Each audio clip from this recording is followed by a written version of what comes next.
guys, Blackie here. Look, here's something I see in the shed that's way too common, unnecessary, and pretty much outdated as far as technique goes. People doing their first blow on the undermine above the backbone are getting bugger all wool because they leave this sawtooth effect after doing their first back leg, mostly due to not being in position and not joining the sections. I challenge you to stop and have a look at your first blow on the undermine if it goes above the backbone and actually see how much wool you've taken off. For many people, it's just a covering blow from a back leg that they didn't do properly. This principle is relevant whether you're shearing 40 or 400. And on the app, we emphasize joining the sections and weight transfer when you're doing the undermine. If it works at the top level, as you can see here,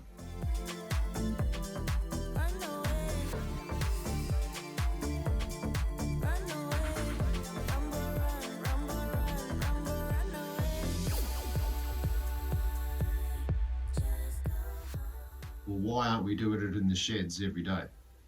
People think you can only do it if the sheep's crutched. Nah, why? You can actually do it anytime.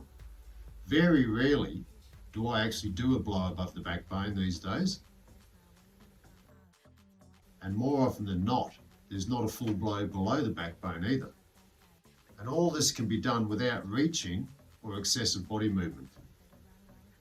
In this example, I stop at the flank just because most people do. In reality, I use both techniques, bypassing the flank, stopping at the flank. It just depends on the animal at the time. There's no one right way. But with correct sheep position, as shown in our masterclass clips, it allows me to do my undermine on the optimum angle for the last side, where I get depth, because I'm not covering the backbone because my first leg was crap. Now there's actually no wool up there, which gives a clear advantage when finishing the sheep on the last side, if my position's correct, and actually stops that bit of wool getting tucked under. But it gives me a good positive finish. Have a look at the few clips that I've mentioned on the app, put it into a bit of practice, and Bob's your uncle. Or these days, maybe your auntie. Or maybe no gender at all. Subscribers, having any dramas with this technique, hit me up. I'm here for you guys. Cheers. Hey Lockie, how you going, man? Just having a quick look at your video now. Obviously only one sheep, mate, so I can only go off what I see here, to give you a bit of a hand. You did mention about your back leg and that last shoulder, so we'll have a look at that more than anything.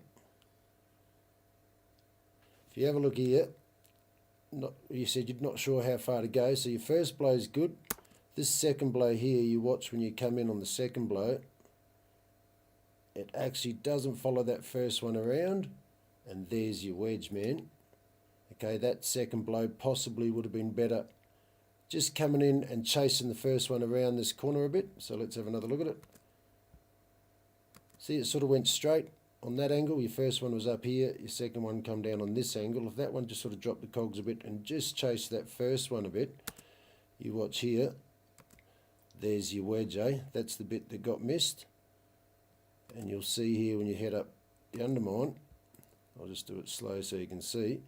Basically, we're heading up the sheep just to get this bit of wool here, man. If that bit was gone, then this blow could head down into the wool or more over the backbone. Let's have a look at that again, slow-mo. See the bit we're talking about right there? That was the second blow on the back leg that didn't quite chase the first blow, and that's determined where your undermine's going. If we just tidied that up either on the second or your third blow, well then this undermine will head down towards your left toe into the wool, and then that way you'll be deep, and then the second one will be deeper. The idea being on the back, this neck's good, man. Your neck's good and high, blows in the right spot, minimal movement, you got it controlled. But the idea being on that first leg, we'll just zing back and have a look, is either the second blow or the third blow, it doesn't really matter which one, just depending on what the sheep's doing, you want to just try and scoot up that backbone with it.